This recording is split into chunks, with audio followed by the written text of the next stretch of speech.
Samajwadi party के राष्ट्रीय सचिव और प्रदेश के पूर्व कानून मंत्री अभिषेक मिश्र आगरा पहुंचे, जहां अभिषेक मिश्र ने प्रेस कॉन्फ्रेंस की। इस दौरान अभिषेक मिश्र ने कहा कि प्रदेश में भाजपा सरकार की संविदा खत्म होने जा रही है। 4 साल की संविदा पूरी हो चुकी है, अब सिर्फ 1 साल की बची है। इसके साथ ही बीजेपी पर हमला बोलते हुए कहा कि नौकरी देने की जगह भाजपा ने नौकरी छीनने का जो काम किया है, जनता उसका अब हिसाब लेगी। 50 साल के बाद जबरन पुलिस कर्मियों को हटाया जा रहा है। समाजवादी पार्टी इसका विरोध करती है। साथ ही उन्होंने कहा कि कोरोना वायरस संक्रमण से निपटने में सरकार पूरी तरह विफल रही है। जमकर भ्रष्टाचार हो रहा है। 4 साल में 4 बार बिजली का बिल बढ़ाया गया। भाजपा धर्म और जाति के नाम पर लोगों को लड़ा रही है। सिर्फ एक समाज के लोगों की सुनवाई हो रही है, बाकी 95% जनता त्रस्त है। मुख्य मुद्दे क्या चल रहे हैं इस समय?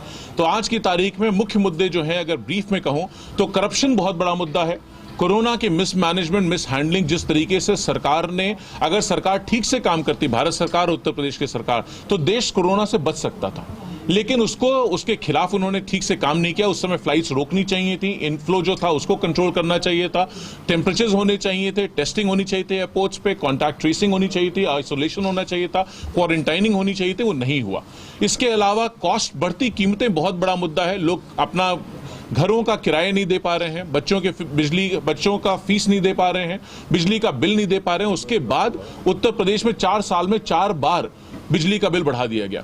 रोजगारी एक बहुत बड़ा मुद्दा है। लोग बेरोजगार हो गए, करोड़ों की संख्या में बेरोजगार हैं। जो हैं नौकरियों में उनको तनख्वाहें नहीं मिल रही हैं, 6-6 महीने से तनख्वाहें नहीं मिली हैं।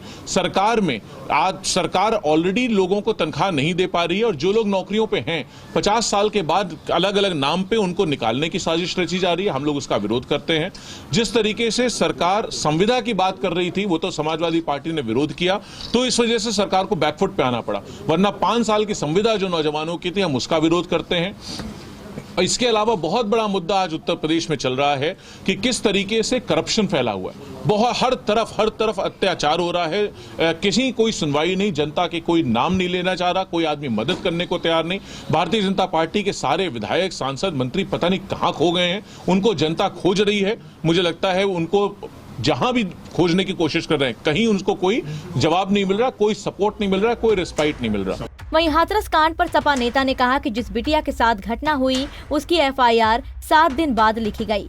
इलाज के लिए उसे दिल्ली भेजने में सरकार ने देर की, जबकि निर्भया फंड से उसका इलाज होना चाहिए था।